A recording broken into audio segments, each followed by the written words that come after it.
ഉസ്ബെക്കിസ്ഥാനിൽ മലയാളി വിദ്യാർത്ഥിനി സാവരിയ കൊല്ലപ്പെട്ട സംഭവത്തിൽ ദേശീയ വനിതാ കമ്മീഷൻ സ്വമേധയാ കേസെടുത്തിരിക്കുകയാണ്. കേരള, തമിഴ്നാട്, പോണ്ടിച്ചേരി.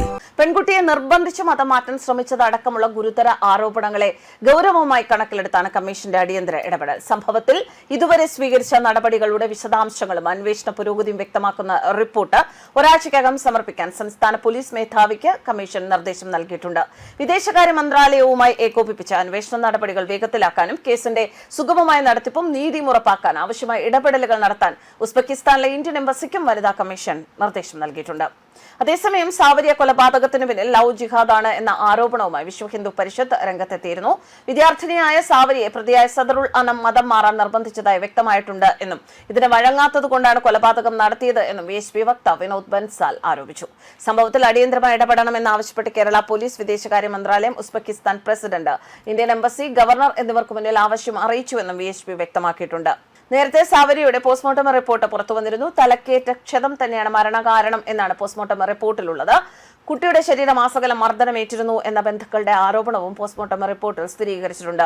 കഴിഞ്ഞ ദിവസം ആലപ്പുഴ മെഡിക്കൽ കോളേജിലാണ് പോസ്റ്റ്മോർട്ടം നടത്തിയത്. സംഭവത്തിൽ ഉസ്ബെക്കിസ്ഥാനിലെ നിയമ നടപടികൾ നിരീക്ഷിക്കുമെന്നും എന്തെങ്കിലും വീഴ്ച ഉണ്ട് എങ്കിൽ BNSS 208 അനുസരിച്ച് ഇന്ത്യയിൽ കുറ്റവിചാരണയ്ക്കുള്ള നടപടികൾ സ്വീകരിക്കുമെന്നും പോലീസ് പറഞ്ഞു. സാവരിയുടെ ശരീരത്തിലുടനീളം മർദ്ദനമേറ്റ മുറിവുകളും പാടുകളും ഉണ്ട് എന്നാണ് കുടുംബം ആരോപിച്ചിരുന്നത്. അറസ്റ്റിലായ മലപ്പുറം പുലാമന്തൂർ സ്വദേശി സദറുൽ അനമിനെതിരെ ഗുരുതര ആരോപണങ്ങളാണ് കുടുംബം ഉന്നയിക്കുന്നത്. യുവതിയെ മതപരിവർത്തനത്തിന് യുവാവ് നിരന്തരം പ്രേരിപ്പിച്ചിട്ടും പെൺകുട്ടി അതിന് തയ്യാറായില്ല എന്നും സഹപാഠി അതിക്രൂരമായാണ് മർദ്ദിച്ചതെന്നും ബന്ധു പറഞ്ഞു. കാല് മുതൽ തലവരെ ചതവുകൾ ഉണ്ടായിരുന്നു. കൊലപാതക കാരണം എന്താണ് എന്ന് അറിയില്ല എന്നും ബന്ധു പറഞ്ഞു. നാട്ടിലെത്തിച്ച മൃതദേഹം വീണ്ടും പോസ്റ്റ്മോർട്ടം നടത്തിയപ്പോഴാണ് തലക്കേറ്റ ക്ഷതമാണ് കൊലപാതക കാരണമെന്ന് വ്യക്തമായത്. വ്യാഴാഴ്ച നാട്ടിലെത്തിച്ച മൃതദേഹം വിദഗ്ധ ഡോക്ടർമാരുടെ സംഘമാണ് വിശദമായി പരിശോധിച്ചത്. മൃതദേഹത്തിന്റെ 150 ചിത്രങ്ങൾ ശേഖരിച്ചു. റീപോസ്റ്റ്മോർട്ടം പൂർണ്ണമായും വീഡിയോയിൽ പകർത്തി. മൃതദേഹം ഉസ്ബെക്കിസ്ഥാനിലെ ആശുപത്രിയിൽ ആദ്യം പോസ്റ്റ്മോർട്ടം നടത്തിയിരുന്നു.